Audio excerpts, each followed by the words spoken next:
नेपाल में विनाशकारी flash flood के बाद अब तबाही का पूरा मंजर सामने आ रहा है। नेपाल तिब्बत सीमा से शुरू हुई बाढ़ ने देखते ही देखते कई इलाकों को अपनी चपेट में ले लिया। ग्लेशियर के अचानक ढहने से आई बाढ़ और मलबे के तेज बहाव ने सड़कें, पुल, मकान और दूसरे बुनियादी ढांचे को बहुत ज्यादा नुकसान पहुंचाया। ताजा रिपोर्ट्स के मुताबिक नेपाल में 270 लोगों की मौत हो गई है, जबकि नेपाल और तिब्बत में मिलाकर 1000 से ज्यादा लोग अब भी लापता हैं। बताया जा रहा है कि बड़ी संख्या में विदेशी नागरिक और कैलाश मानसरोवर यात्रा से जुड़े लोग भी संपर्क से बाहर हो गए हैं। इस आपदा में भारतीय नागरिक भी बड़ी संख्या में प्रभावित हुए हैं। भारत के विदेश मंत्रालय के मुताबिक 288 भारतीय नागरिक अब भी संपर्क से बाहर हैं, जबकि 21 भारतीयों को सुरक्षित निकाला जा चुका है। नेपाल में सेना, पुलिस और आपदा राहत दल लगातार रेस्क्यू ऑपरेशन चला रहा है। हेलीकॉप्टर की मदद से प्रभावित इलाकों तक पहुंचने, लोगों को सुरक्षित निकालने और जरूरी राहत सामग्री पहुंचाने का काम चल रहा है। लेकिन टूटी सड़कें, बह चुके पुल और दुर्गम पहाड़ी इलाके राहत अभियान के सामने बड़ी चुनौती बन गए। भारत भी नेपाल की मदद के लिए आगे आया है और राहत सामग्री की खेप भेज रहा है। फिलहाल सबसे बड़ी प्राथमिकता लापता लोगों की तलाश, फंसे हुए लोगों को सुरक्षित निकालना और प्रभावित परिवारों तक राहत पहुंचाना है। नेपाल में तबाही के बाद जिंदगी को पटरी पर लाने की चुनौती अब बहुत बड़ी बनती जा रही है। ये 4 तस्वीरें हम आपको दिखा रहे हैं। पहली तस्वीर जो है वो साफ तौर पर आप देख सकते हैं कि किस तरीके से पानी के साथ मिट्टी आ रही है। दूसरी तस्वीर देखिए, तबाही का मंजर। तीसरी तस्वीर, हर तरफ मिट्टी मिट्टी। और चौथी तस्वीर, हेलीकॉप्टर के माध्यम से लोगों को बाहर निकालने का जो काम है वो लगातार किया जा रहा है।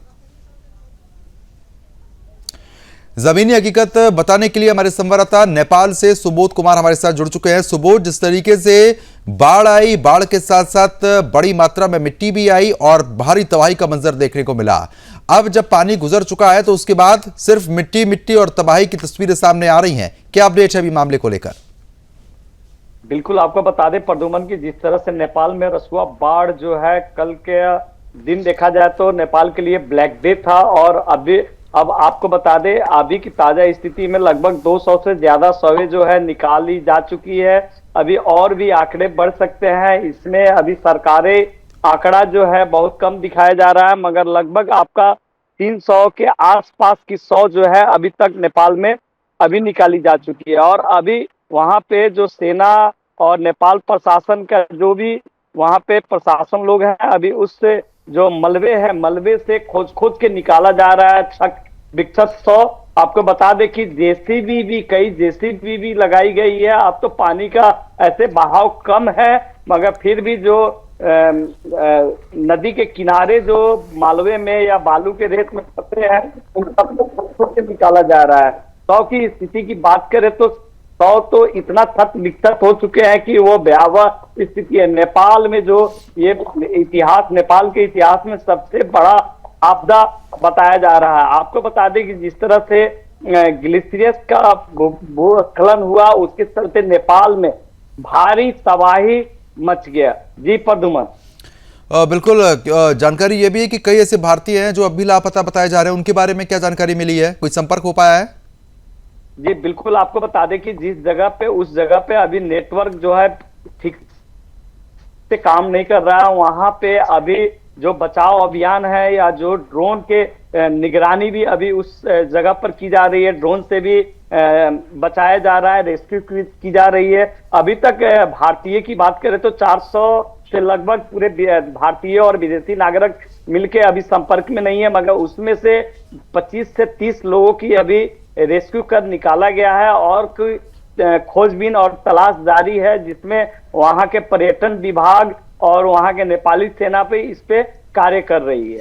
जी, जो लोग घायल हुए हैं, जिनको अस्पताल में एडमिट कराया गया, उनकी स्थिति कैसी है?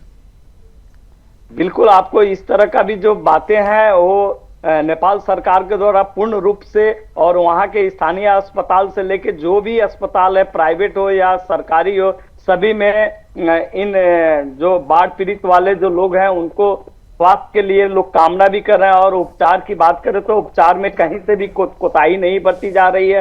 नेपाल प्रशासन एवं गृह मंत्रालय सुदन गुरुङ का भी सख्त आदेश है कि बाढ़ पीड़ित या जो भी इस तरह की घायल है उनकी देखभाल एकदम बढ़िया सुचारू रूप से की जाए। और जहां भी राहत सामग्री अब भेजने वाली जगह है, उस जगह पर राहत सामग्री भी भेजी जा रही है। और जो भी नीचे स्तर में जो फंसे हुए हैं उन सभी को लाके ऊंचे जगह पर रखी जा रही है। वहां पे टेंट से लेके ओढ़ने सोने की व्यवस्था भी की जा रही है, खाने की भी व्यवस्था की जा रही है।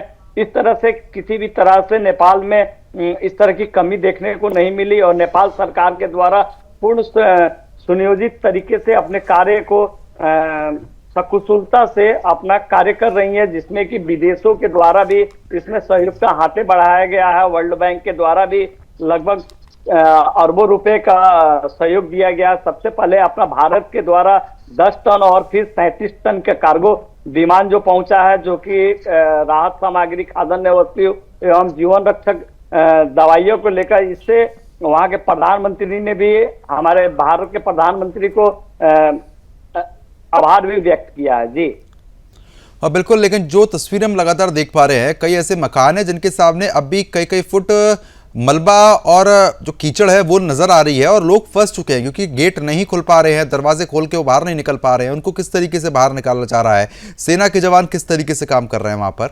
देखिए प्रद्युमन, आपको बताया कि जिस तरह से बेटीवात्री और ये त्रिशूली के किनारे धादिंग हो, इस जो किनारे में नदी के किनारे में जो शहर था, बड़े से बड़ा शहर को भी ये बाढ़ के पानी ने निगल लिया है। उस जगह पर मलबे ही, घर के ऊपर से मलबे जाके अटक गई है और वो मलबे भी दलदल है। उसमें भी नेपाली सेना के जवानों के द्वारा जो रेस्क्यू किया जा रहा है वो अकल्पनीय है। जिस तरह से उनकी पूरे पैर भी नीचे धंसते हुए, मगर जहां भी जा रहे हैं एक टुकड़िया सेना की जा रही है प्रशासन की, ताकि अगर कोई फंसा है तो उस सेना को भी निकाला जाए और वहां पे काबिले तारीफ करके वहां से रेस्क्यू करके जाने बचाई जा रही है। जी बिल्कुल, कहीं ना कहीं कोशिश पूरी नजर आ रही है कि लोगों को बचाया जाए। और जो रास्ते फिलहाल बंद हो गए थे उनको खोल दिया गया है क्या?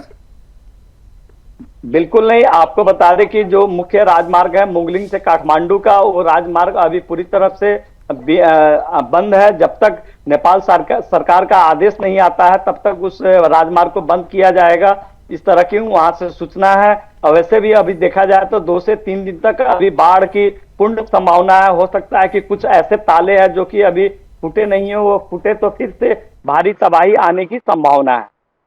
सुबोध, लेकिन जिस तरीके से जो लोग लापता हुए हैं उनको किस तरीके से खोजा जा रहा है? आपको बता दें कि नेपाल प्रशासन एवं नेपाली सेना के द्वारा लगातार मुहिम चलाई जा रही है और जिस नदी की बहाव को देखते हुए उसी को देखते हुए सेना का जवान जो है जगह जगह पर अपना कैंपिंग कर रहे हैं। जहां पे एक नारायणी नदी नारायण घाट के पास है, वहां 64 लाशें भी मिली है, वहां 100 मिला है। उस 100 को भी वहां भरतपुर अस्पताल में रखा गया है और जितने भी उस क्षेत्र से पानी निकला है वहां पे सेना के जवान के द्वारा लगातार निगरानी की जा रही है, हेलीकॉप्टर के द्वारा, ड्रोन के माध्यम से भी, और निचले स्तर पर भी, जमीनी स्तर पर भी वहां सेना और प्रशासन हर जगह जगह लगा रखी है ताकि कोई भी लाश से इस तरह दिखती है तो उसे निकाला जाए। लाश जो 100 है उन पे भी ज्यादा फोकस दी जा रही है कि अब जितने भी 100 है उन सबको निकाला जाए और एक जगह किया जाए ताकि हमारा आकलन लग सके कि कितने हमारे नेपाली जनता का वहां पे मृत्यु हुई है। जी चलो ठीक है, बहुत बहुत शुक्रिया आपका तमाम जानकारी हमारे साथ साझा करने के लिए। खबर पर आप नजर बनाए रखिएगा, आगे भी आपसे अपडेट लेंगे।